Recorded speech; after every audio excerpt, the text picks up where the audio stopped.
So I thought that we were supposed to be focusing on unity, not pointing fingers at each other, making things about race and moving forward. Unfortunately, I guess that's not the case because after the shootout happened in Atlanta against Asians, people have came to their platform to spark racial tension once again. This situation had absolutely nothing to do with black people. Black people wasn't the shooter or the victim. But because the media is pointing the fingers at white supremacy, somehow we got drugged back into this, and people have started saying that we really need to focus on black people as they are the biggest threat to society. Now, I'm not saying that black people can't get a little rowdy and we tend to react instead of respond. But please tell me, is the person that pokes the bear not as guilty as the bear is when the bear chooses to attack?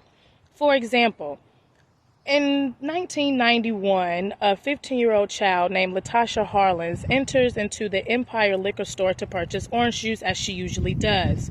Normally, Latasha is greeted by the husband shop owner, but today it just so happened to be the wife that's not familiar with Latasha. Latasha proceeds to go to the counter to pay for the orange juice, but instead the shop owner thinks that Latasha is trying to steal. Latasha is then greeted with an assault as the shop owner grabs her arm and tells her to give her the juice. Latasha then returns and punches the store owner in the face. The shop owner returns and throws a chair at Latasha. Latasha ducked, picked up the orange juice, put it back on the table, and tried to again pay for the orange juice. The shop owner throws the orange juice to the side.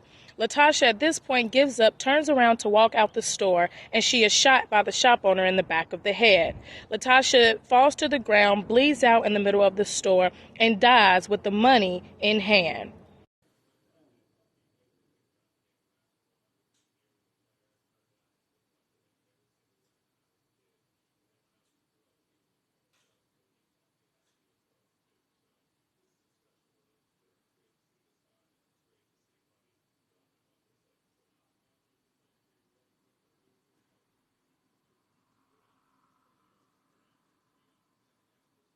Shop owner is then convicted, sentenced to 10 years, but somehow or another her sentence is overturned and she only has to do 5 years of probation, $500 to the family, and a certain amount of hours of community service.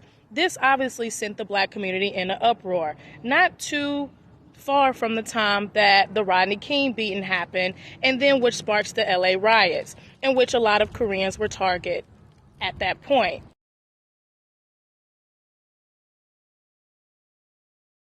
Not saying that this situation is okay, but I do understand the frustration. It's how racial divides begin to happen. People are feeling isolated and attacked because of their race or because they're getting stereotyped because of the culture. Brings me back to what I said about poking the bear.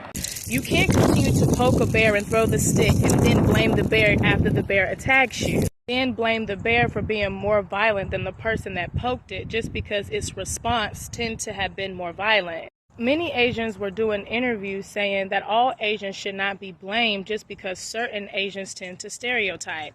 Well, my thing is that black people ask for that same grace. Do not throw all of us into the same pot as those who choose to do bad. People want to focus on the statistics. Well, please keep in mind that statistics don't show you who does the most crime. Statistics shows you who does the most crime and gets caught.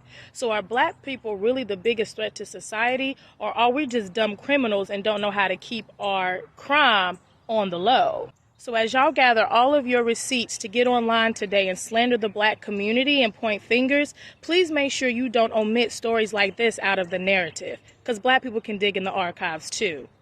Thank you.